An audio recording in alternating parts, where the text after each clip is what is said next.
మూడవ మాట ప్రవచనము నిర్గమాకాండము 20 అధ్యాయము 12 వచనము. నీ దేవుడైన యెహోవా నీకు అనుగ్రహించు దేశములో నీవు దీర్ఘాయుష్మంతుడవగునట్లు నీ తండ్రిని నీ తల్లిని సన్మానింపుము. ఆమేన్.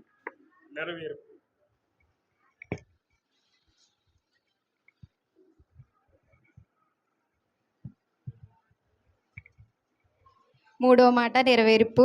యోహాను సువార్త 19 అధ్యాయం 26 వచనం. యేసు తన తల్లియు తాను ప్రేమించిన శిష్యుడను దగ్గరికి నిలుచుండ్రో చూచి, అమ్మా, ఇదిగో నీ కుమారుడు అని తన తల్లితో చెప్పెను. ఆమేన్.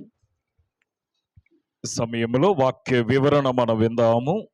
ఎలా సంజ వచ్చి వాక్య వివరణ తెలియజేస్తుంది. అలాగనే ప్రార్థన చేయటానికి నల్లి కృపమ్మ గారు సిద్ధంగా ఉండాలి.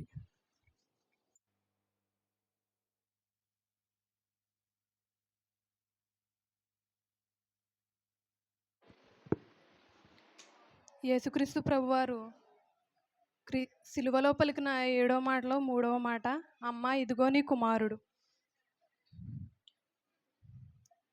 వాక్యాన్ని చదువుకుందాం. యోహాను సువార్త 19వ అధ్యాయము 26వ వచనము 27వ వచనం.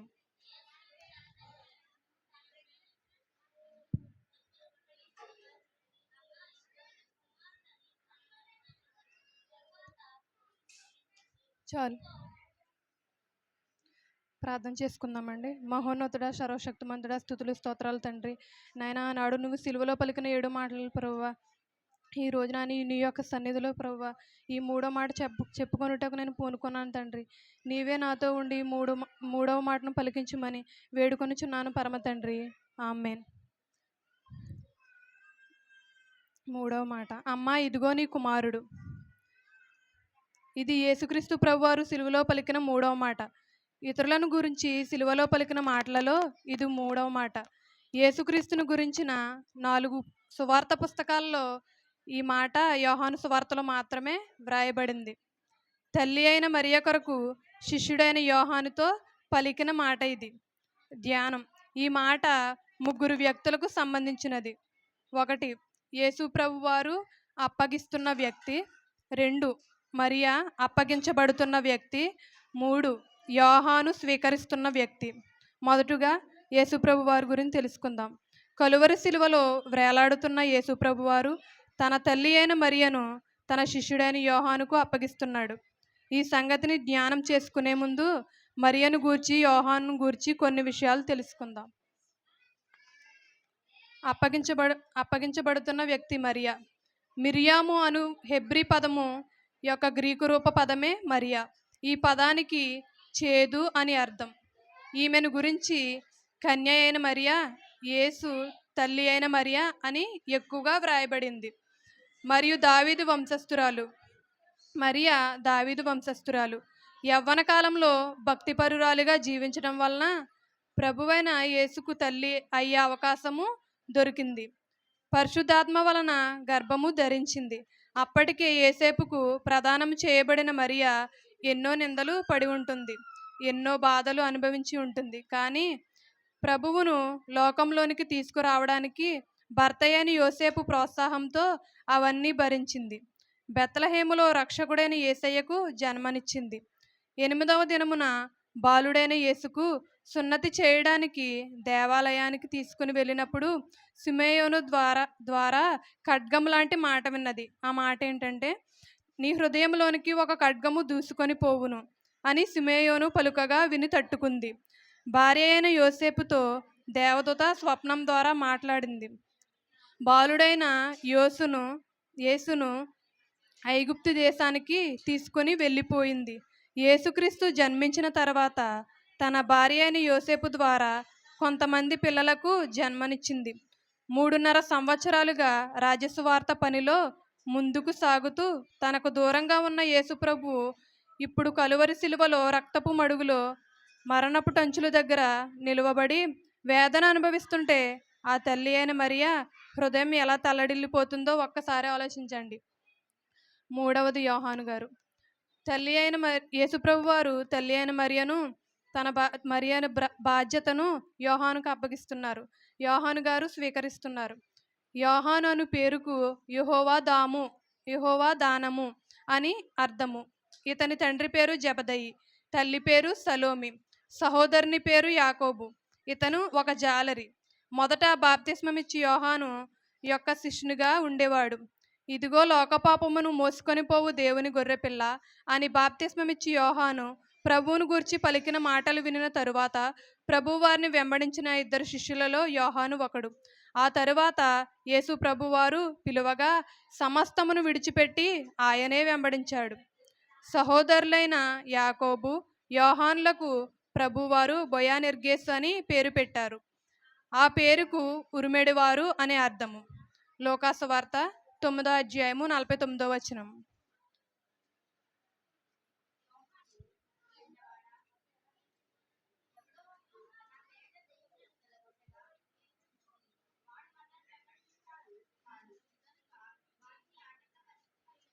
చాలు. లోకాసు వార్త 9వ అధ్యాయము 54వ వచనము 55వ వచనము.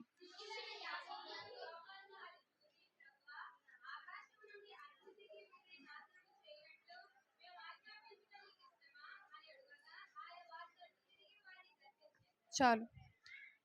యోహాను సువార్త 13వ అధ్యాయము 23వ వచనం.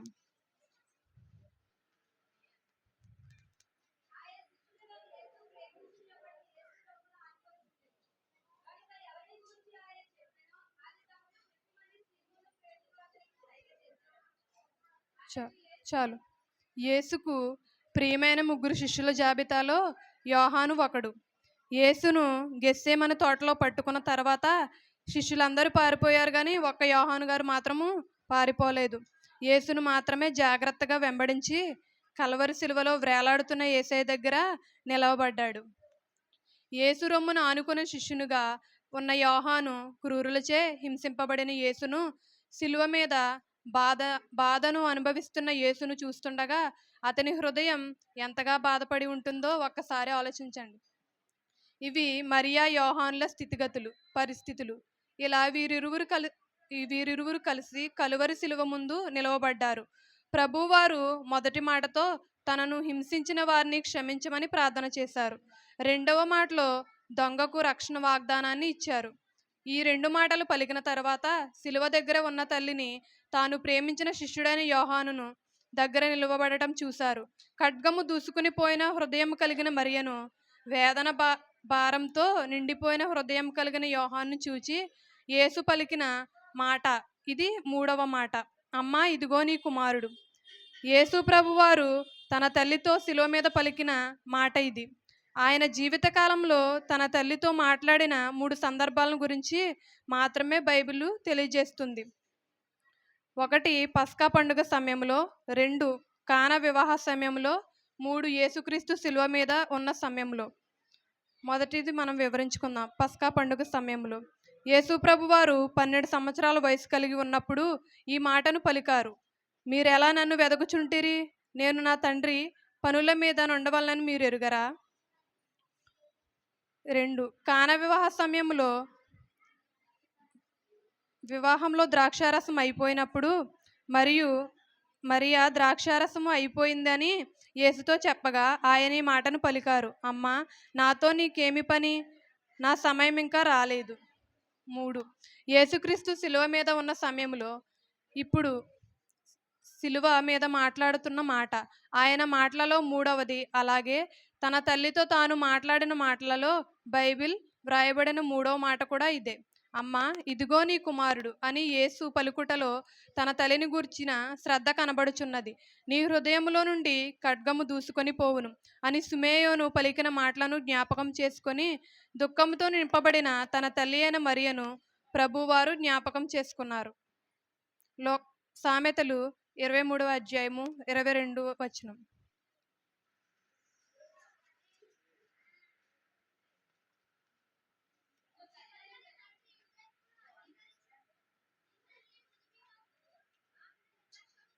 చాలండి. వ్రాయబడిన సంగతిని ప్రభువారు నెరవేరుస్తున్నారు. అందుకే తనకు బదులుగా కుమారునిగా ఆమెను ఆదరించడానికి యోహానును అప్పగించారు.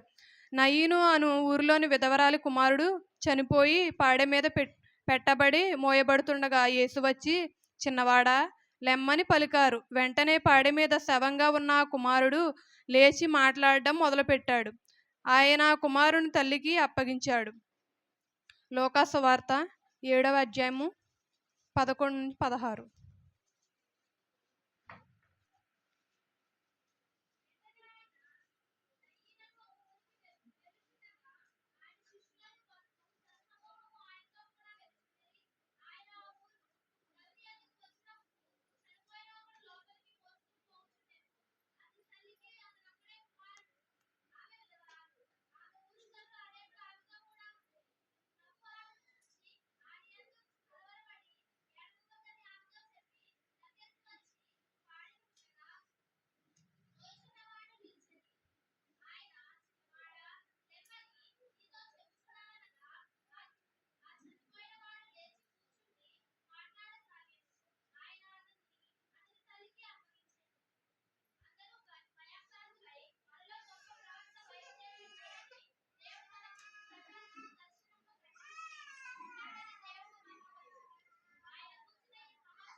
చాలు అని ఈ వాక్యంలో రాయబడింది.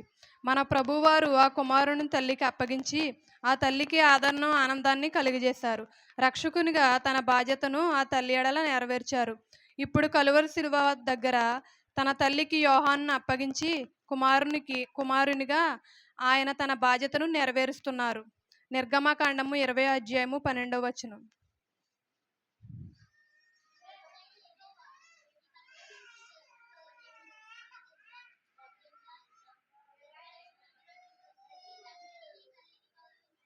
చాలు అనే ధర్మశాస్త్ర ఆజ్ఞను కూడా ఆయన ఈ కార్యం ద్వారా నెరవేర్చారు. ఇదిగో నీ తల్లి. అప్పటికి యోహానుకు తల్లి ఉంది. యోహాను తల్లి పేరు సలోమి. తల్లి ఉన్న యోహానుకు మరియను అప్పగించడానికి గల కారణాలు 5 కారణాలు ఉన్నాయండి. అవేంటో మనం తెలుసుకుందాం.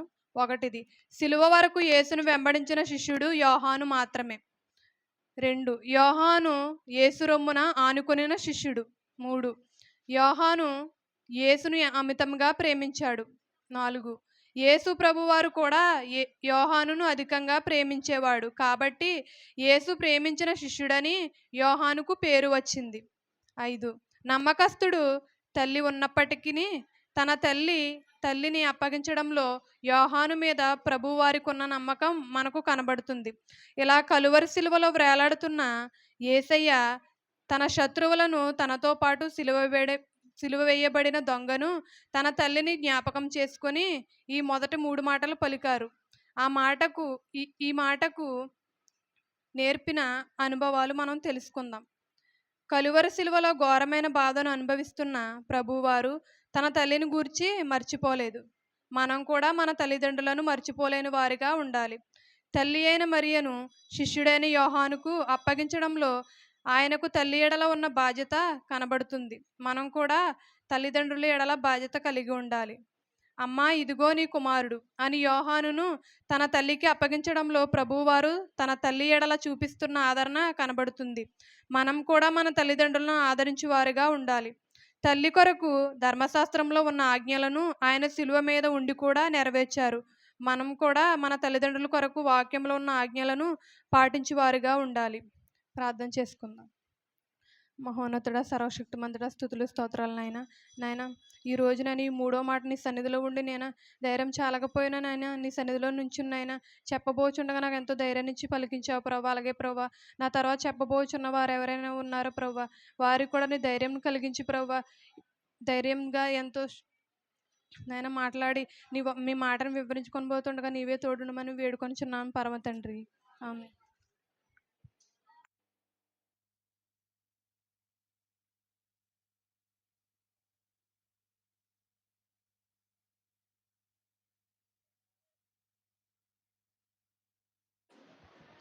మహాగరుడు, కృపామయుడు, కృపగల దేవ, నీ పరిశుద్ధ నామం గొప్పది ప్రభా.